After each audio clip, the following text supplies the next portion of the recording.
لله نحمده ونستعينه ونستغفره ونعوذ بالله من شرور أنفسنا وسيئات أعمالنا من يهده الله فلا مضل له ومن يضلل فلا هادي له وأشهد أن لا إله إلا الله وحده لا شريك له وأشهد أن محمدا عبده ورسوله الذي لا نبي ولا رسول بعده أما بعد قال الله تعالى في كتابه الكريم أعوذ بالله من الشيطان الرجيم يا أيها الذين آمنوا اتقوا الله حق تقاته ولا تموتن إلا وأنتم مسلمون يا أيها الذين آمنوا أطيعوا الله وأطيعوا الرسول وأولي الأمر منكم فإن تنازعتم في شيء فردوه إلى الله والرسول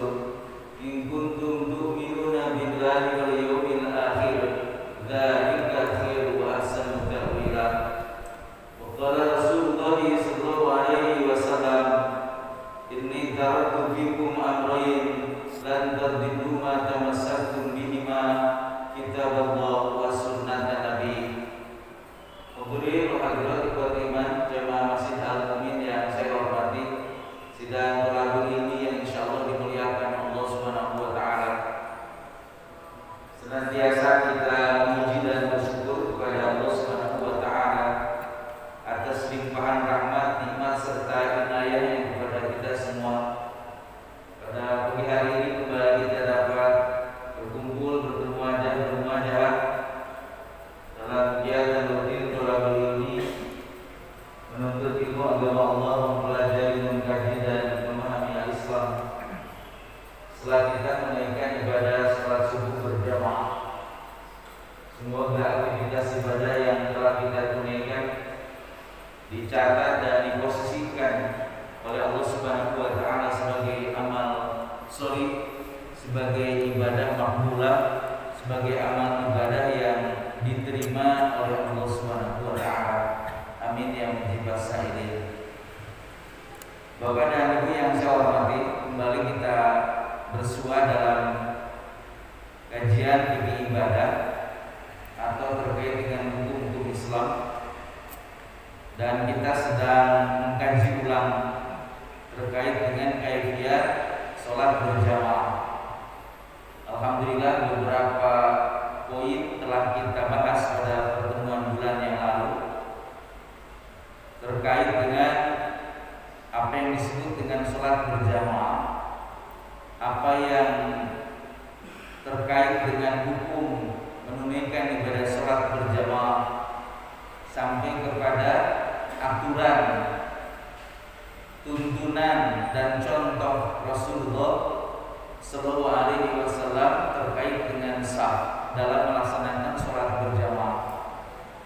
Alhamdulillah, buat iman telah kita kaji beberapa hal tersebut, di mana secara ringkas kita ungkapkan kembali bahwasanya ibadah sholat berjamaah adalah ibadah sholat yang ditunaikan oleh jumlah 2 orang atau lebih, yang kemudian memenuhi struktur sholat berjamaah, yakni adanya imam dan makmum.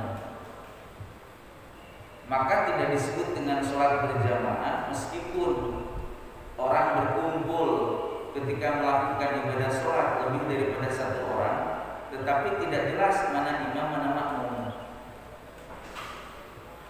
Karena demikian maka bisa dipahami oleh kita, paling tidak dalam aturan sholat berjamaah nanti ada kaitan aturan bagi imam, ada aturan bagi makmum. Wadiman dan imam dan manakala aturan itu tidak dipahami, tidak dikuasai dengan baik, maka ibadah sholat berjamaah itu akan bisa rusak. Sehingga harapan setiap kita ketika menunaikan ibadah sholat berjamaah, maksud hati memeluk gunung, apa daya gunungnya meletus, Pak.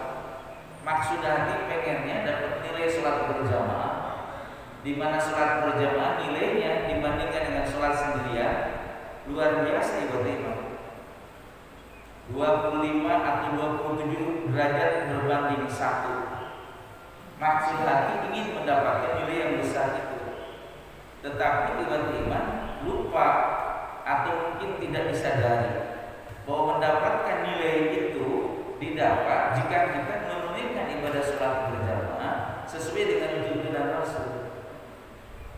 Artinya orang melakukan ibadah sholat berjamaah bisa berkurang nilainya jika dalam sholat berjamaahnya ada sesuatu yang keliru. Karena itu maka baik peraturan bagi imam maupun makmum harus dimiliki, dikuasai oleh orang yang menunaikan ibadah sholat berjamaah. Watiman rahimahullah. Kemudian kita kenal dalam sholat berjamaah yang disebut dengan sah.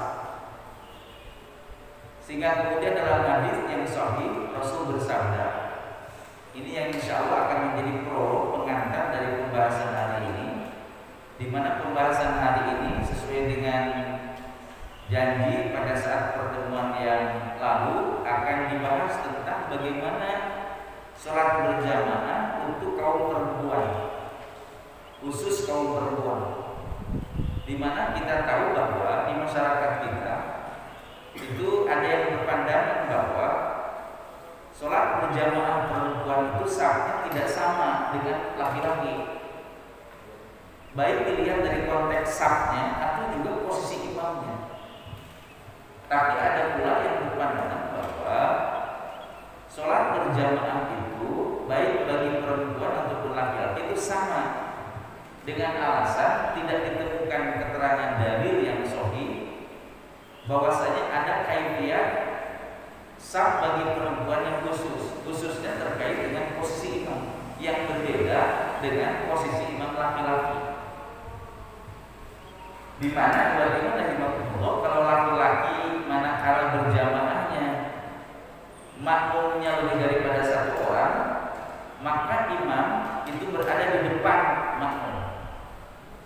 Nah, sedangkan kaum perempuan tidak begitu.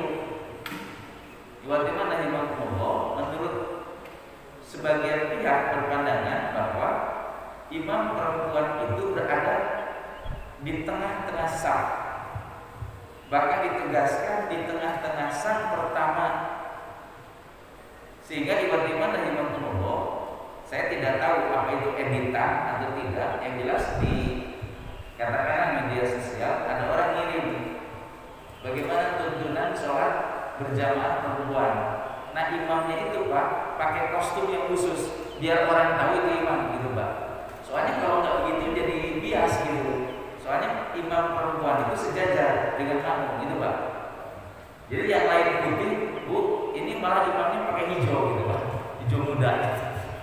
Jadi untuk membedakan ini imamnya gitu, sampai begitu Pak. Jadi ada pandangan seperti itu. Tapi ada pula yang mengatakan bersama saja. Kenapa?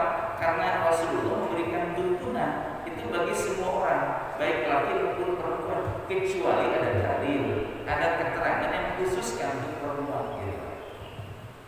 Nah, insya Allah kita akan bahas nanti kira-kira dari berbagai keterangan yang dijadikan dalil oleh para ulama yang berpandangan bahwa berjamaah yang perempuan khususnya terkait posisi imam perempuan berbeda dengan posisi imam laki-laki. Nah, insya Allah nanti kita akan bahas beberapa keterangan dari pokok.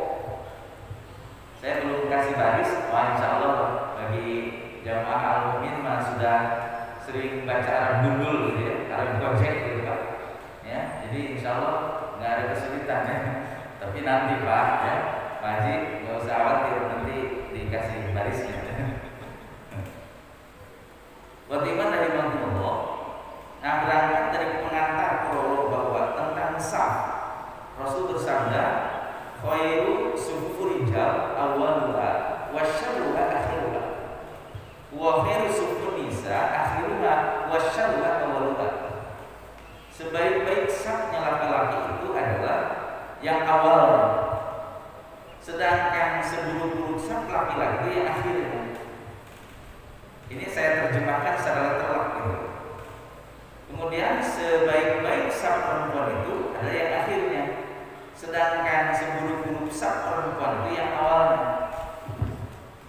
Di hadis tersebut maka kita memahami ada istilah shaf, jamaknya sufuf.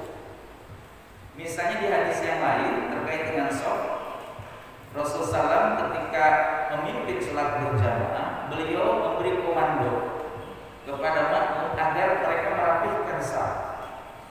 Kata Rasulullah, "Sawu sufufakum," luruskan shaf kalian. Fa inna taswiyatas shaffi min iqamatis sholat. Karena sesungguhnya lurusnya shaf bagian dari kesempurnaan ibadah sholat, bagian dari mendirikan sholat. Nah, di situ ada kata shaf yang artinya barisan. Ini menunjukkan berarti dalam sholat berjamaah ada aturan barisan. Nah, sedikit Pak, ini kan lagi pandemi ya, yang jaga jarak ya Pak. Sehingga orang-orang di mana-mana pada tanya, ini bagaimana sholat kayak gini, sah apa enggak? Gitu. Bernilai apa tidak? Gitu. Sekali lagi ibadah iman dalam kondisi masyaqqah. Masyaqqah itu menunjukkan ada udzur, ada kesulitan untuk menunaikan sebagaimana mestinya karena ada sebab. Bisa dipahami bagaimana? Karena ada sebab yang menyulitkan kita untuk melaksanakan ibadah itu sesuai dengan aturan, disebutnya masyaqqah. Nah, kalau sudah begitu, uswatun hasanah kita Rasulullah SAW memberikan tuntunan pedoman kepada kita bahwa kata beliau, "Idza amartukum bi amrin fa'tu mastata'tum." Apabila aku memerintah sesuatu padamu, suatu perintah, maka lakukan sekemampuan kalian, sesuai kemampuan. Ini tuntunan panduan ketika kita melaksanakan perintah, melaksanakan ibadah buat iman, tapi ada sesuatu yang menyulitkan kondisinya, situasinya, maka lakukan sekemampuan kita. Mampunya bagaimana? Ya karena sistemnya ada aturan harus jaga jarak, sudah jaga jarak, gitu Pak. Buat iman aja lalu ada orang berkata, tapi kan itu menyalahi aturan. Sekali lagi, ini terkait dengan soal sistem kehidupan masyarakat. Terus ada yang bilang bahwa kalau saya mati ya, saya tetap aja rapat seperti yang diperintahkan. Ya tidak apa-apa juga. Memang begitu sholat berjamaah, tetapi jangan membebani untuk situasi dan kondisi tertentu. Dan satu hal, bahwa kemampuan orang itu tidak sama. Jadi jangan disamakan semua orang. Tiba-tiba kemampuan itu bisa jadi satu pihak merasa tidak berat, tapi pihak lain merasa berat karena menyangkut sistem. Misalnya ibaratnya lagi ngomong, ternyata gara-gara tidak jaga jarak, lalu kemudian oleh mereka yang punya wewenang atau kewenangan terkait dengan menjaga situasi dan kondisi, lalu kemudian justru bukan lagi sholatnya tiba-tiba itu diatur supaya jaga jarak, malah masjidnya ditutup sehingga orang tidak boleh sholat di tempat itu. Bisa dipahami? Dan ketika masyarakat menuntut bahwa Pak Ketua, tolong dong ibadah sholatnya seperti aturan, jangan kayak gini. Lalu ibadah rahimahullah, datanglah yang punya kewenangan. Ketika sholatnya begitu, jamaahnya pada pulang, yang pasang badannya ketuanya. Jadi giliran yang mendorong itu jamaah, tapi ketika harus bertanggung jawab sama ketuanya gitu Pak. Aja biar Pak. Jadi melahirkan kemadaratan yang lain. Karena itu dalam kondisi tertentu para ulama sendiri membuat kaidah sesuai dengan salah satunya panduan hadis yang tadi, bahwa ketika menetapkan suatu perkara ada pertimbangan tentang kemadaratan. Bahwa darul mafasid muqaddamun ala jalbil masalih. Menolak kerusakan didahulukan untuk menjadi pegangan keputusan daripada mengambil kemaslahatan, kemanfaatan. Jadi wajib menerima dalam kondisi tertentu maka bisa tidak normal kaifiat, salah satunya sholat berjamaah kita. Tapi wajib menerima sekarang kan liga sepak bola sudah mulai ya. Jadi kalau liga Indonesia sepak bola kan nggak mungkin sepak bola Pak jauh-jauhan ya. Oh aku bobol nanti Pak. Gitu. Jadi liganya sudah mulai tapi sholatnya masih jauh-jauhan gitu Pak ya. Nah, gitu. Jadi maksudnya adalah kalaupun nanti mau berubah sedia kala maka lakukan komunikasi gitu maksudnya.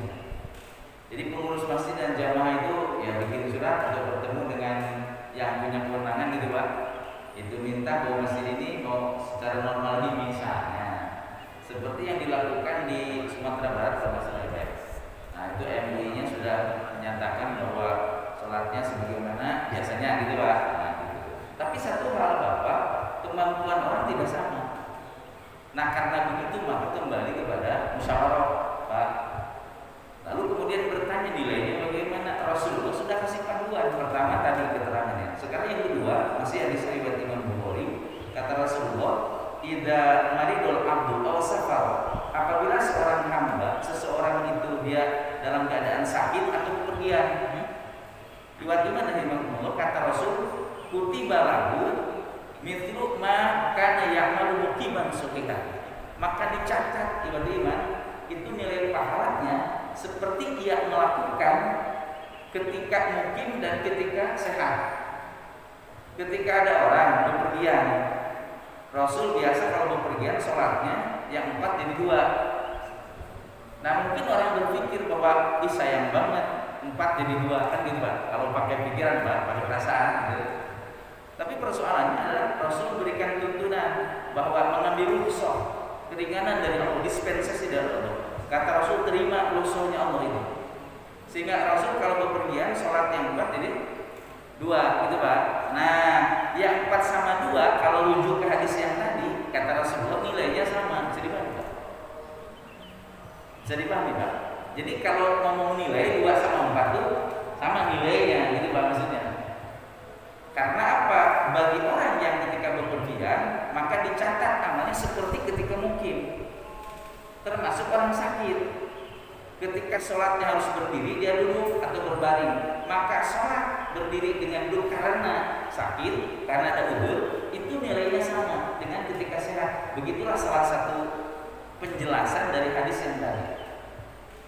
Jadi Bapak dan Ibu jangan khawatir soal nilai melakukan ibadah yang tidak seperti aturan normal karena situasi dan kondisi.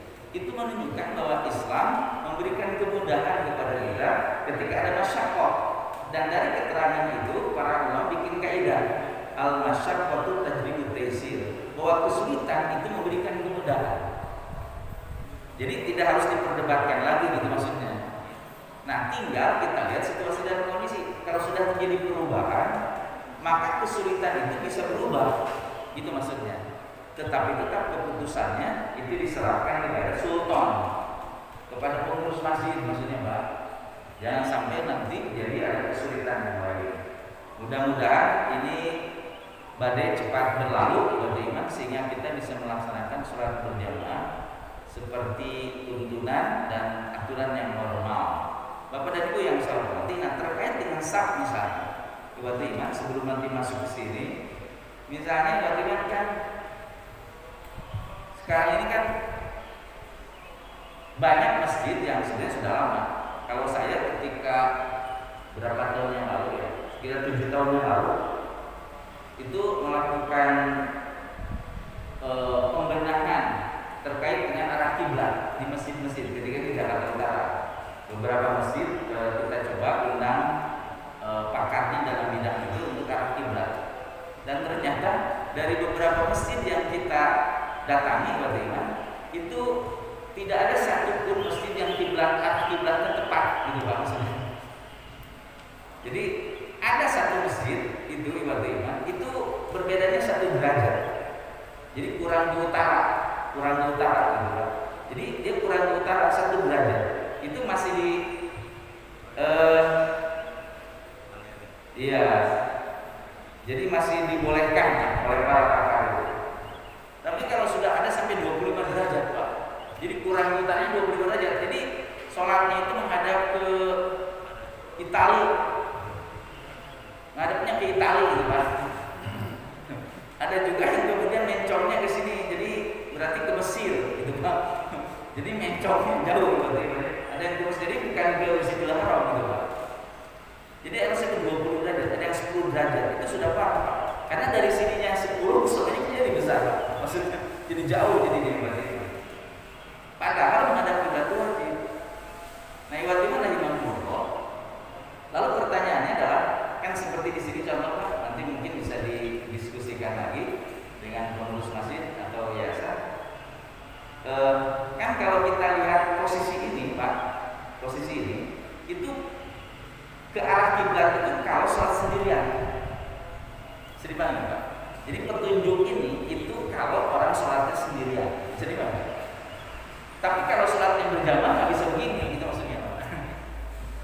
Ini kan agak kurang ke sana ya Pak, kurang ke mana nih? Ke selatan ya, kurang ke selatan dibilang bahasanya. Sedikit kalau dari mana? Itu kalau seperti begini, maka saat yang disebut lurus nggak bisa begini Pak. Tapi pasti akan ini begitu. Karena yang lurus itu adalah posisi tubuh kita, kaki kita itu semuanya lurus. Dari mana? Di dalamnya. Ketika Rasulullah melaksanakan sholat berjamaah, ada sahabat di saat ini yang dadanya ke depan. Oleh Nabi didorong, luruskan sama yang lain, jangan depan sendirian gitu Pak, sampai begitu Pak. Gitu. Tapi kalau misalnya mohon maaf, jadi kalau misalnya seperti ini, jadi lurus itu lurus posisi garisnya, tubuh kita ini tidak lurus tuh. Karena seperti jajaran birja, jadi kan? Seperti jajaran birja posisi ini. Jadi ininya seperti ini, tapi orangnya miring-miring yang Pak, maksudnya. Jadi yang lurus itu bukan orangnya, tapi garisnya gitu Pak. Dan tentu dalam saf itu keliru. Jadi nanti kalau normal lagi, maka tidak seperti ini gitu maksudnya. Sehingga jamaah itu ya pada miring-miring gitu, ya Pak ya. Kayak foto Pak. Kan kalau di foto ini kan jejel tapi pada miring-miring kayak gitu Pak. Nah itu aturan safnya keliru. Jadi otomatis adalah kalau memang sudah diketahui masjid tersebut posisi kiblatnya keliru, maka dibenahinya bukan posisi berdirinya, tapi arah kiblatnya sendiri, sehingga setiap orang yang sholat nanti akan menyesuaikan dengan garis iman di masjid tersebut. Begitu Pak. Ini sebagai masukan yang mudah-mudahan nanti ketika masuk ke normal iman itu bisa dilakukan sebagai mestinya. Baik, nah karena pertemuan yang lalu kita sudah mengetahui bahwa Rasulullah SAW ketika beliau sholat di hadis itu disebutkan ini sebagai salah satu dalil tentang keutamaan sholat berjamaah. Jadi sholat berjamaah itu lebih utama dari sholat sendiri. Logikanya sholat sendiri itu sah berarti cuma nilainya enggak setinggi dan sebesar dari sholat berjamaah. Nah Rasulullah sholat begini, beliau sendirian. Lalu kata sahabat, aku datang. Lalu kemudian ini sudah dibahas pada pertemuan bulan lalu. Lalu kemudian aku datang dan berdiri sebelah kiri Nabi. Lalu kata sahabat itu, Rasulullah itu kemudian panahani. Rasul mencegah aku dengan cara Nabi kemudian memegang aku. Lalu kemudian Pak Adaruni, Nabi memindahkan aku dengan cara diputar bagaimana itu min waroi dari belakangku. Jadi diputarnya ke belakang karena tidak boleh ke depan. Kalau ke depan nanti mulai sutra. Jadi caranya Rasul itu dipindahin di sini. Pajak ini lalu nanti menjadikan aku di sebelah kanannya.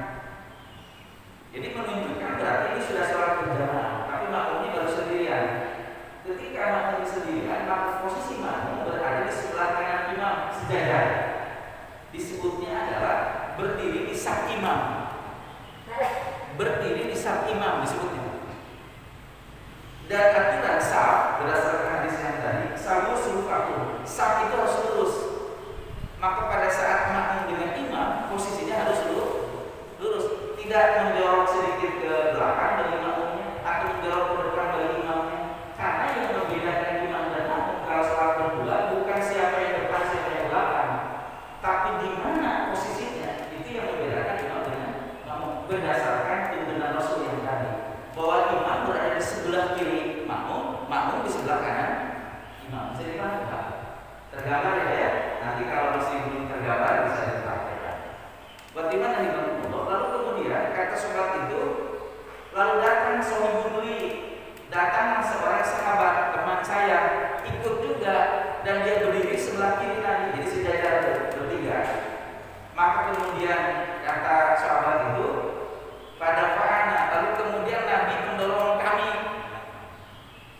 Nabi mendorong kami, faja'alna khalfahu dan menjadikan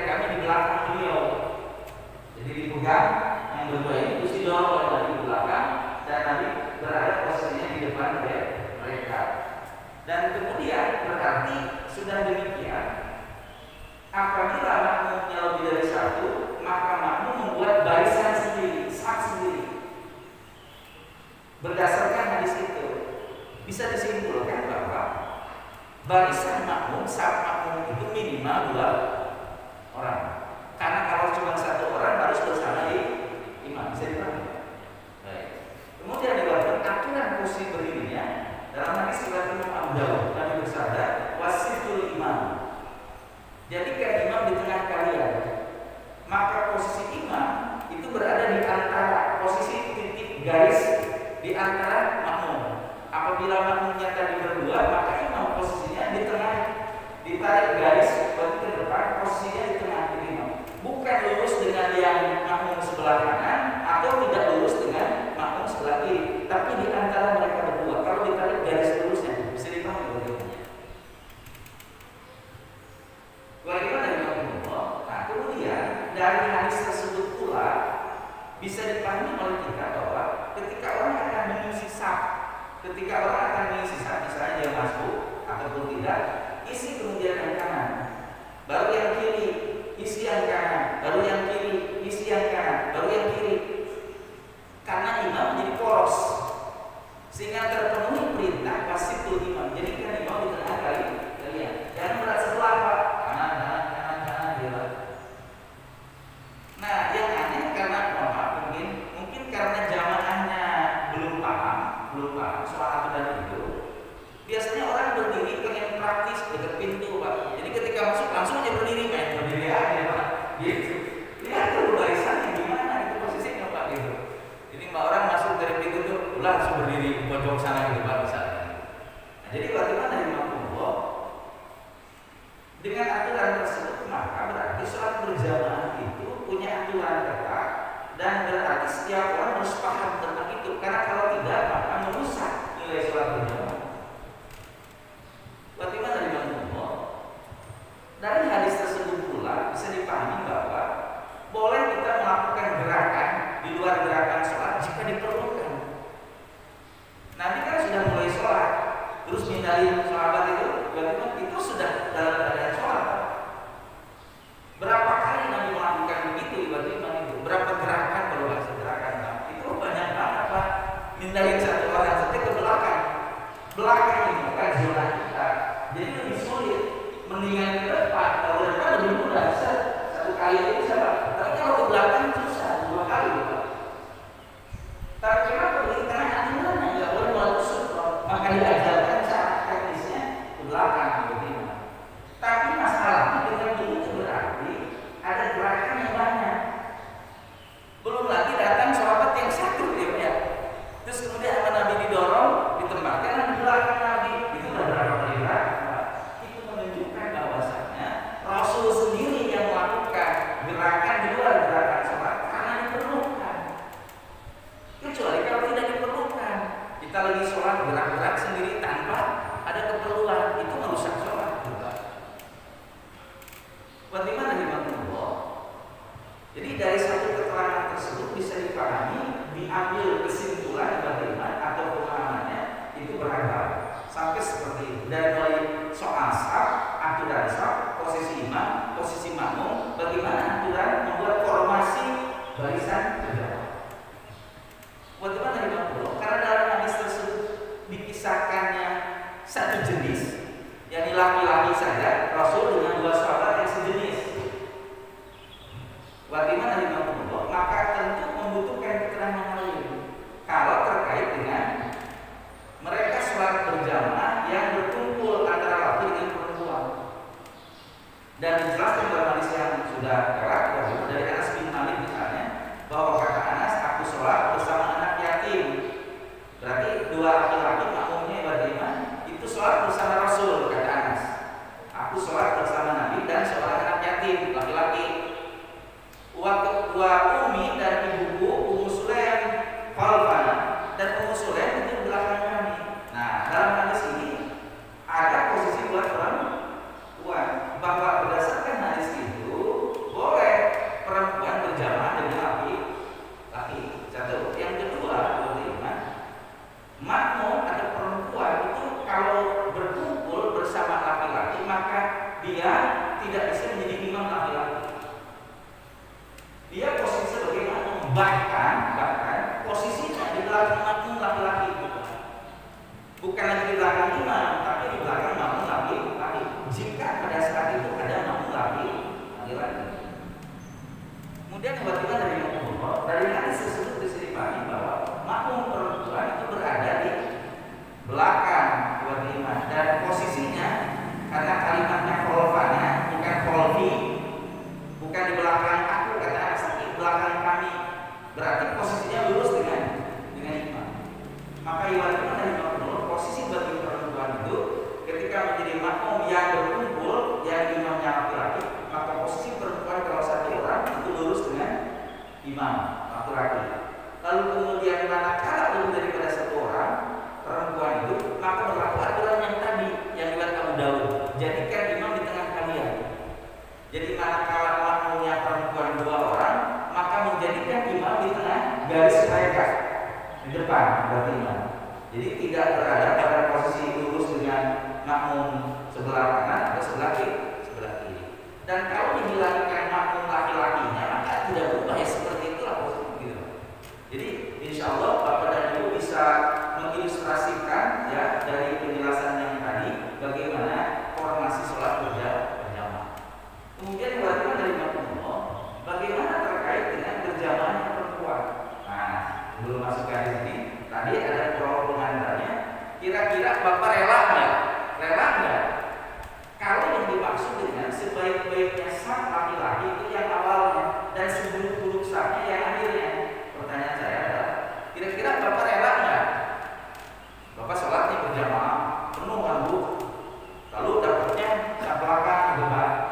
Kira-kira Bapak rela nggak disebut Bapak posisinya di saf yang paling jelek? Udah sholat berjamaah di sini paling jelek di depan. Kira rela nggak Pak? Tentu aja tidak rela Pak.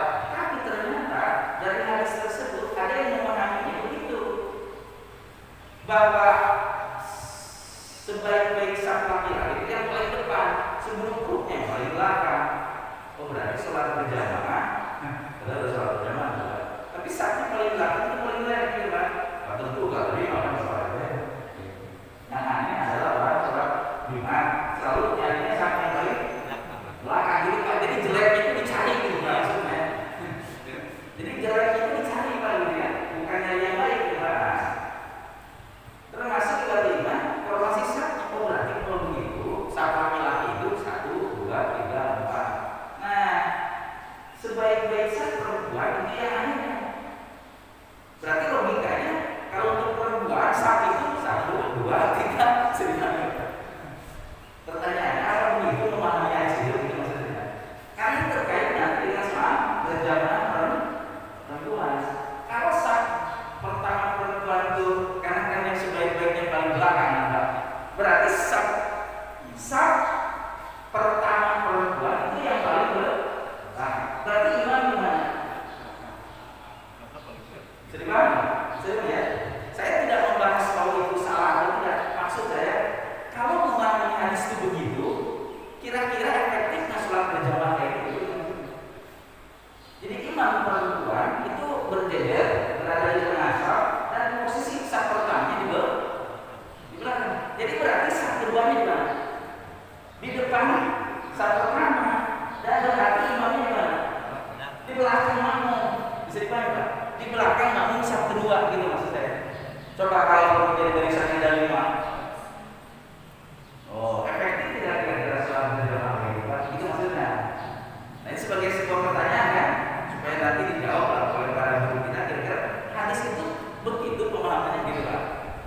Nah kalau kita memahami hadis begini, itu hadis terkait dengan sholat berjamaah laki dengan perempuan, bukan laki-laki dengan laki-laki, perempuan dengan perempuan, bukan. Itu hadis menjelaskan tentang berjamaah laki dengan perempuan, bahwa sebaik-baiknya saf laki-laki itu yang paling depan, maksudnya dia di depan perempuan, dan seburuk-buruknya saf laki-laki yang di belakang perempuan. Jadi mana? Sebaik-baiknya saf perempuan itu yang di belakang laki-laki, dan dan seburuk-buruknya sah perempuan yang di depan laki-laki itu maksudnya Pak. Jadi apa? Kan ada tuh di mana? Di Inggris di mana? Nah, imamnya itu perempuan, gitu Pak. Sholat Jumat tapi imamnya perempuan, khotibnya perempuan Pak, makmumnya laki-laki gitu. Itu menyalahi aturan Pak. Nah, jadi pengertian hadis yang tadi itu seperti itu, bukan membandingkan saf perempuan saja dengan saf perempuan atau laki-laki dengan laki-laki, bukan, tapi itu saf berjamaah laki perempuan. Bahwa ketika berkumpul begitu, maka saf perempuan itu di belakang laki-laki. Jika perempuan berada di depan laki-laki, maka itu ada saf yang paling buruk. Bisa paham nggak? Makanya ketika ada masjid atau musola misalnya itu yang dibuat hijabnya itu di samping Pak, jadi samping-samping nih, laki-laki di sini, perempuan di sana gitu Pak. Nah itu saf yang paling buruk disebutnya buat perempuan Pak, gitu Pak. Bahkan kalau disengaja begitu berarti saf buruk juga bagi laki-laki gitu, karena dia sejajar. Bagaimana dengan Allah? Lalu kemudian bagaimana terkait dengan aturan bagi perempuan ketika sholat berjamaah? Di antara hadis yang dijadikan dalil oleh para ulama bahwasanya perempuan itu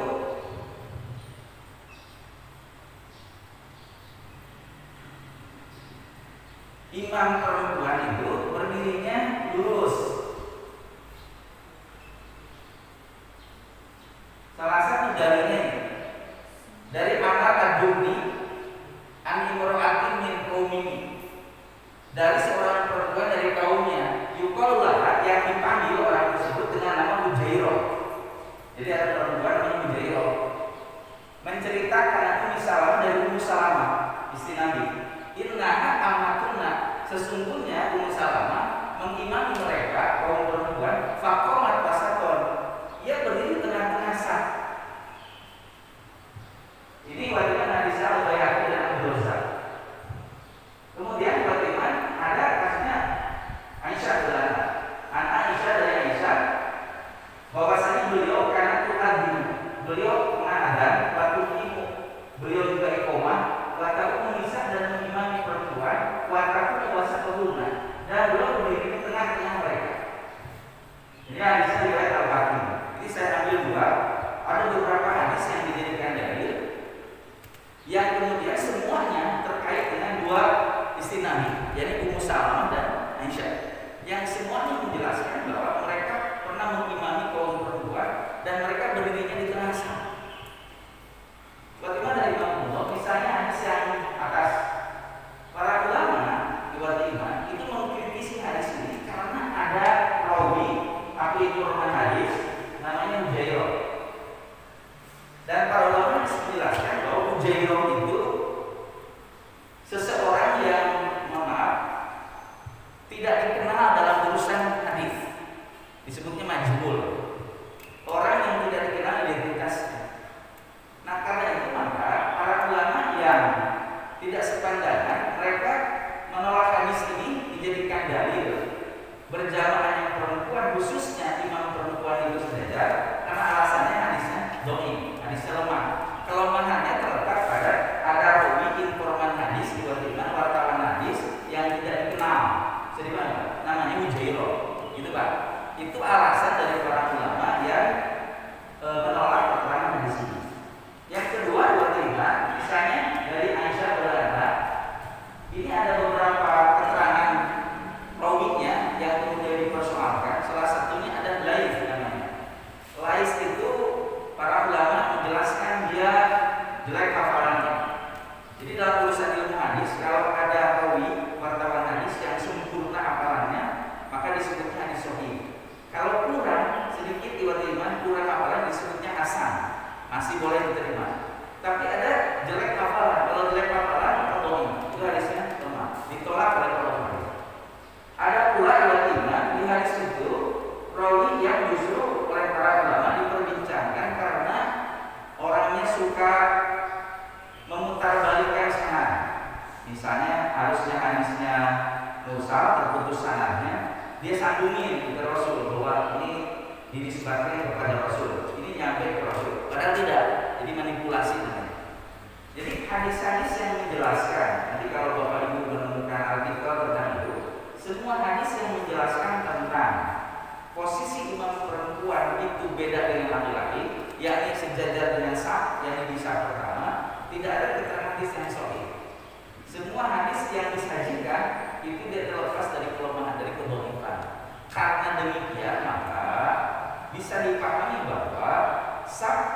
imam perempuan dalam berjamaah perempuan itu tidak berbeda dengan saat laki-laki, karena tidak ada dalil yang sahih dan sahih yang menunjukkan kekhususan terkait dengan imam perempuan. Kalaupun ada keterangan hadis-hadisnya hadis-hadisnya lemah yang kemudian itu menjadi pertimbangan bagi para ulama, berarti tidak bisa diyakini atau diragukan bahwa itu contoh dari Rasul atau dari istri-istrinya.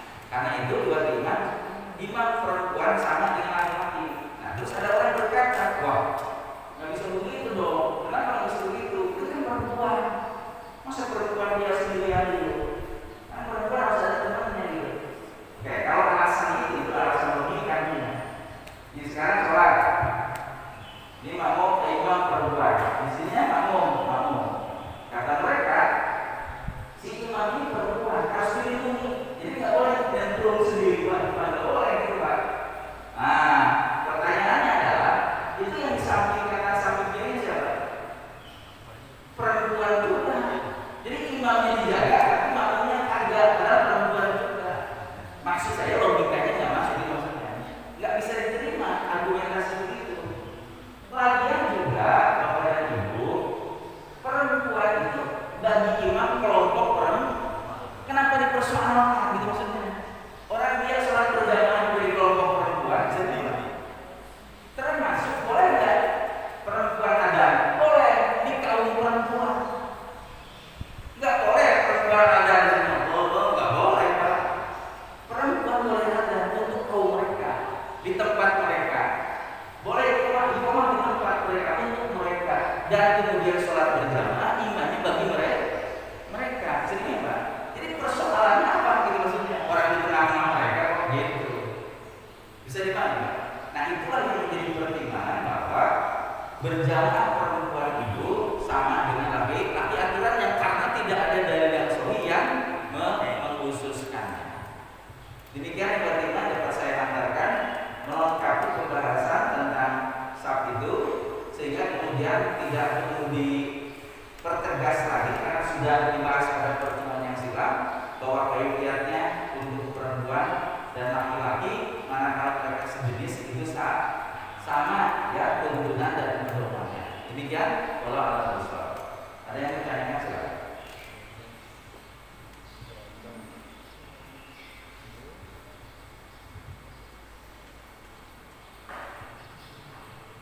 Terima kasih Pak. Intinya bahwa sholat berjamaah lebih baik daripada sholat sendiri 25 sampai 30 derajat. Untuk imam perempuan sama posisinya seperti pria karena selama ini hadis itu semua boleh.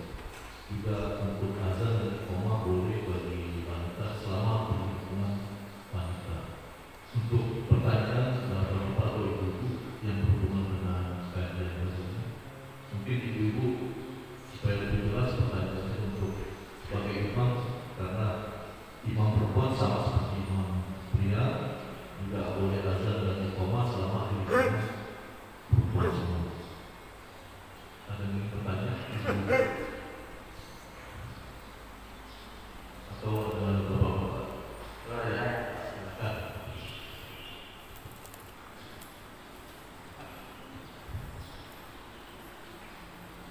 Bismillahirrahmanirrahim. Assalamualaikum warahmatullahi wabarakatuh. Waalaikumsalam. Ketika kita sholat berjamaah antara makmum laki-laki dan perempuan kan berbeda. Nah, kemarin ketika pembeli kemarin kita sholat di rumah. Nah, kebetulan kita kan rumahnya kecil gitu kan. Cuman lebarnya itu 3x3 lah. Kalau 3x4, ketika kita posisikan seperti yang saya tadi bilang bahwa imam di depan, kemudian laki-laki, kemudian perempuan itu nggak pas gitu. Artinya yang belakang itu mentok. Nah, saya akali jadi ketika kita berada di imam jadi imam itu laki-laki itu kita agak geser dikit ke belakang, biar perempuan itu nggak mentok ke tembok belakang gitu. Karena kalau misalnya kita satu imam di depan, terus laki-lakinya di belakang kan yang ke belakang bagian. Gimana Pak? Baik. Kalau bisa tadi yang contoh rumah satu orang kan tadinya dia nggak tahu dia lihat ya digeser jadi samping ya gitu. Terus kalau ada yang berikutnya tarik sama Rasul ke belakang bisa dicontohkan ya itu biar lebih jelas. Yang kedua tadi sebaik-baik step adalah di depan ya dan jelek-jelek step di belakang. Jadi ada penjabaran bahwa kalau kita sholat, apakah sholat Jumat atau sholat berjamaah, kalau di depan pertama katanya dapat sapi, yang kedua dapat kambing, terakhir dapat ayam ya. Nah itu coba bisa dijelaskan benar ya bagaimana hadis itu wabil taufiq wadaya. Assalamualaikum warahmatullahi wabarakatuh. Dalam situasi dan kondisi yang masyarakat, yang ada kesulitan, maka diberikan kemudahan untuk melaksanakan kegiatan. Kalau bapak masih belum baik sih ya masih bisa ada celah atau kemudian ada jalan. Bapak berangkat sama istri naik mobil bis, kan bapak di sini, gitu pak. Terus mau sholat, kan nggak mungkin ngusir penumpang, pak. Jadi bapak sholatnya seperti apa adanya. Bapak imamnya, istri sebagai makmumnya. Ditakdir anak-anak di belakang kasih tahu berjamaah. Ini jalankan, kasih contoh, gitu pak. Dalam posisi itu sholatnya juga gitu. Karena untuk berdiri ya susah juga nanti mulai berjatuh kan kebayang kecuali akrobatik gitu ya. Nah jadi kalau yang tadi yang diceritakan itu nggak terlalu ekstrim itu pak ya. Jadi ketika di bis itu seperti itu maka berjalan seperti apa adanya akan Nabi lakukan sekemampuan kalian. Sering nggak? Makanya tadi di samping itu menjadi kunci. Pak kunci itu nggak gede pak, kunci itu kecil. Tapi kemudian ketika pintu dibuka maka semua yang ada di situ akan bisa diketahui. Itu pentingnya punya kunci. Karena bisa jadi masyarakat kita kesulitan kita beragam. Nah, tapi semua kesulitan itu dijawab dengan satu kunci. Jadi yang disampaikan bapak itu kasus di rumah. Bisa jadi ada kasus lain, pak.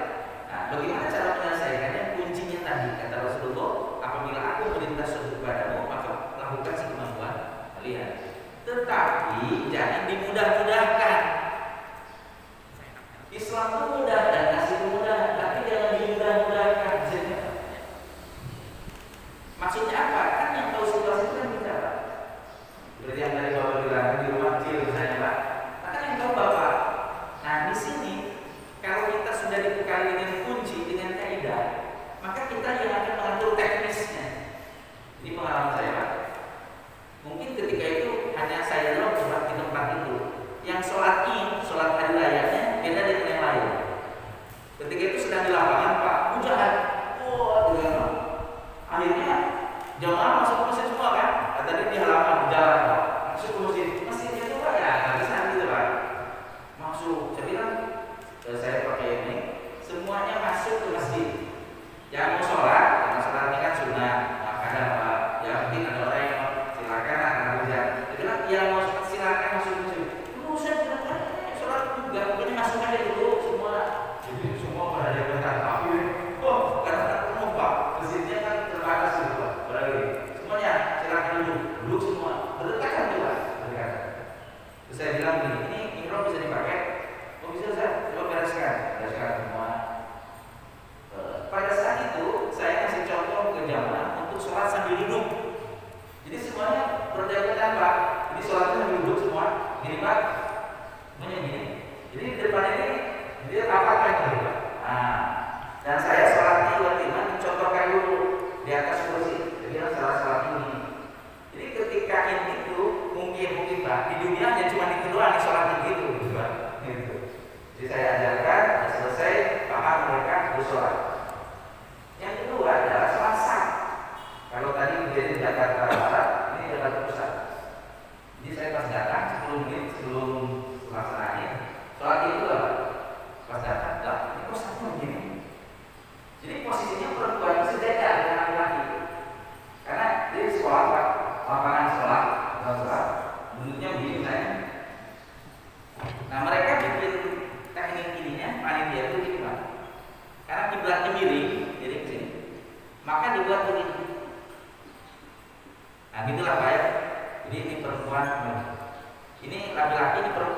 sejajar Pak, ini imamnya di sini gitu Pak, dibuat begitu. Saya bilang, boleh nggak saya minta untuk diubah?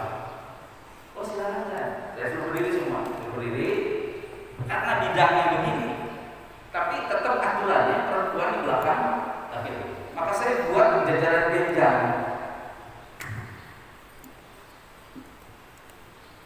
Jadi begini Pak. Nah, begini, bisa dipahami nggak? Jadi tetap aturan itu tidak dilanggar, tapi memang tidak, ya hasilnya tidak lulus juga ya. Jadi ya jalan genjang. Nah, jadi begini nih. Jadi begini Pak. Jadi begini. Jadi nggak begini, tapi begini karena posisinya tiba-tiba gitu, terbatas gitu. Nah, itulah pentingnya kita tahu kunci. Soal teknis kan tergantung tempat itu gitu Pak. Nah, itu yang saya maksud, mudah tapi jangan mudahkan. Bisa dipahami Pak? Gitu. Mudah-mudahan karena Bapak udah begini berarti udah paham lah. Ya. Kemudian yang kedua adalah tadi minta dipraktekkan gitu maksudnya. Yang tadi cara narik-narik itu Pak ya. Itu. Bapak bisa mungkin berdiri boleh? Ya, mungkin ada model yang kecil, badannya kecil. buat modelnya silakan. Ayo role model. Pak, mau siapa yang mau jadi model? Dapat hadiah, dapat prize hari itu kan? Udah berdua. Jadi menurut aturan kalau berdua posisinya adalah sejajar. Di garis saja nggak apa-apa, garis. Nah supaya kawan. Nah berarti imamnya mana? Imamnya sebelah kiri, makmumnya sebelah kanan. Nah ini kalau berdua nih. Baik, sekarang datang satu orang. Misalnya Bapak sudah jalan nih sholat ya. Datang satu orang masuk. Ini katakanlah seperti kejadian di masa Rasul ya. Berdirinya di sebelah kiri. Nah, kan jadi sejajar begini kan? Sejajar Pak. Terus. Nah, ini kan jadi sejajar nih. Kalau sudah begini, maka caranya adalah imam itu maju. Ini kalau dia maju, kemudian digabungkan. Nah, digabungkan. Saat itu harus dirapatkan. Bisa dipahami Pak? Jadi nggak boleh rendah, harus digabungkan. Nah, imamnya maju ke depan. Itu Pak ya. Oke. Bisa dipahami Pak? Seperti yang sering dipraktekkan kan nyolek gitu. Oke, baik, terima kasih. Jadi nyolek itu hanya teknis, gitu Pak. Jadi nggak ada colek-colekan, nggak ada. Jadi jangan salah paham Pak ya. Nyolek itu hanya ngasih isyarat bahwa saya mau bergabung, maksudnya mau sholat berjamaah, mau bermakmum kepada orang tersebut gitu Pak. Maka dicolek. Nah, biasanya colekan itu karena posisinya di belakang. Karena orang punya pikiran bahwa sholat berjamaah itu imamnya sendirian di depan, dia makmum di belakang. Jadi karena tidak paham, silakan. Tapi dibenarkan maksudnya itu tindakan itu. Gitu. Betul, karena itu masih isyarat. Tapi bukan ketentuan harus nyolek. Karena kalau imam udah ngerti nggak perlu dicolek, silakan. Ini kalau orang ngerti Pak, Bapak Allahu Akbar. Itu si imam itu dia paham sendiri. Dia akan menyesuaikan dengan posisi kita gitu loh misalnya. Misalnya Bapak pahamnya ini mohon ya. Bapak misalnya awalnya pahamnya itu adalah saya kalau berjamaah di belakangnya. Padahal cuma berdua nih. Bapak tadi sholat sendirian, terus Bapak datang, tapi di belakang. Allah, mulai kan Bapak? Boleh. Allah, apa gitu ya? Paham kan? Nah orang kalau imamnya ngerti dia akan mundur menyesuaikan. Tapi kalau Bapak pahamnya begitu terus mundur, si imam jangan terus mundur karena sampai begitu nanti pulang. Bukan sholat berjamaah. Kalau cuma berdua. Iya, kalau cuma berdua ada orang nih biasanya pikiran itu pemahamannya bahwa sholat berjamaah itu di belakang. Contoh Pak, begini Pak, berdua Pak, supaya jelas lah. Ya. Bapak sendiri misalnya sholat sendirian, Bapak masuk toel, nah kan gitu, terus Bapak sholatnya. Nah logikanya kenapa Bapak dalam begini? Karena Bapak itu di belakang posisinya. Apakah imam nggak tahu kalau Bapak ikut sholat berjamaah? Nah, pertanyaan saya adalah setelah Bapak paham dengan aturan tadi, pasti berdirinya di mana? Apa Bapak masih mau nyolek?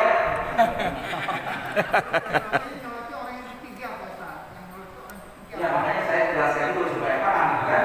Jadi nyolek itu sudah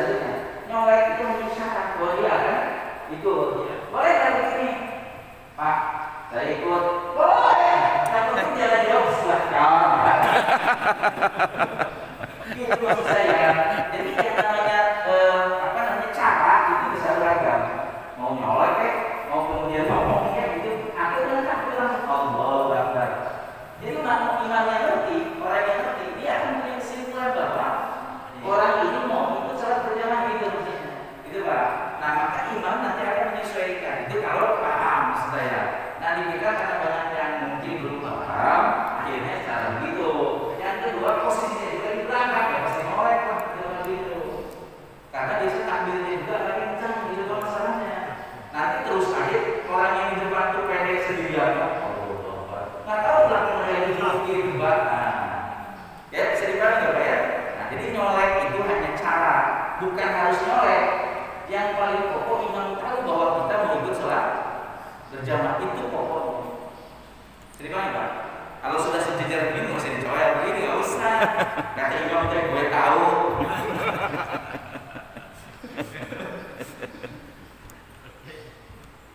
Jadi paham Pak? Baik. Tapi pertanyaan itu masuk itu sab pertama kedua ada monta. Oh iya, baik. Terkait dengan nilai ikhlas dalam hadis riwayat Imam Bukhari dan Imam Muslim. Tetapi pertanyaannya adalah, mohon maaf ya, ditakdirkan safnya ada 3. Unta, sapi, kambing. Nah, oke. Pertanyaan saya, Bapak berani nggak mengatakan yang ketiga itu seburuk-buruknya saf? Paham nggak maksudnya? Ditakdirkan safnya ada 3, berarti yang paling belakang nih saf berapa? Yang ketiga. Ditakdirkan katakan saf kelima berarti iman. Telur, tuh. Kira-kira masih mengatakan seburuk-buruknya saf? Rela nggak tuh? Itu dapat nilai masih dibilang seburuk kan gitu. Bisa diterima? Nah, karena demikian maka yang tadi saya sudah jelaskan bahwa keterangan tentang keutamaan saf itu sahih dari Nabi, sehingga para sahabat sendiri mengutamakan berlomba-lomba untuk merebut iman saf pertama itu. Ya tentu bukan rebutan tidak apa ya gitu. Rebutannya apa? Dia datang lebih dulu gitu maksudnya Pak. Maka itu mendorong orang supaya datang lebih dulu ke masjid supaya mendapatkan saf yang depan gitu Pak. Tapi pengertian seburuk-buruk saf itu Bapak rela nggak itu saya? Ditakdirkan safnya ada 5, Bapak masih berderma berkurban dengan yang lain nggak sampai unta sama sapi juga kan? Tetap dapat keutamaan maksud saya gitu. Tapi disebut seburuk-buruk rela nggak jadi tidak Bapak disebut begitu maksud saya? Kan Bapak pasti nggak rela kan disebut seburuk-buruknya saf kan gitu. Karena itulah penting diluruskan bahwa hadis tersebut terkait dengan perbandingan saf laki dengan perempuan. Ketika mereka berkumpul, maka posisi laki-laki di depan perempuan dan posisi perempuan di belakang laki-laki. Jika terbalik, maka itulah seburuk-buruk saf baik bagi laki-laki maupun perempuan. Bisa dipahami Pak? Dan ternyata kenyataannya ada yang begitu gitu Pak. Dalam realita hari ini kita temukan ada orang sholat berjamaah begitu, dijejer atau kemudian belakang-belakang Pak gitu. Nah itu kalau diperhatikan. Nah salah satu contoh yang real ya supaya tidak berhalusinasi gitu ya. Ketika sholat tarawih kan orang menunda Pak. Ya karena harus merujuk pada aturan bahwa perempuan itu di belakang laki-laki. Ada masjid itu yang pintunya tengah Pak. Gitu kan. Jadi akhirnya itu si saf perempuan itu di sebelah kanan sama sebelah kiri. Jadi saya kanan saya kiri. Tengahnya kosong gitu. Nah ketika laki-laki itu masuk jadi sejajar maksudnya. Karena akhirnya space yang kosong untuk masuk keluar orang itu dijadikan saf laki. Akhirnya si perempuan sejajar dengan laki-laki yang belakang bisa dimana? Maksudnya Pak. Nah itu karena dikondisikan begitu. Makanya ketika saya datang ke masjid seperti itu, Pak, Mama, ini bisa diubah Pak. Maksudnya gimana Ustaz? Ya ini begitu salah. Bahwa perempuan itu menjadi imam itu jadi poros. Jadi bukan di sayap kanan sayap kiri.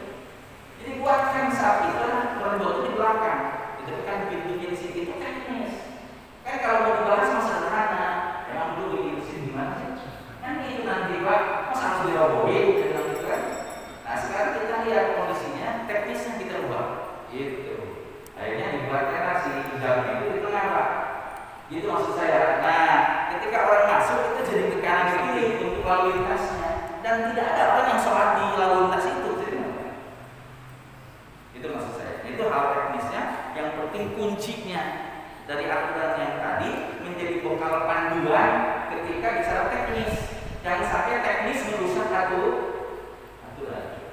Selama mungkin bisa dilakukan. Demikian Pak. Kalau bisa. Pak Dirga mau tanya. Ada yang mau tanya selain? Ya. Assalamualaikum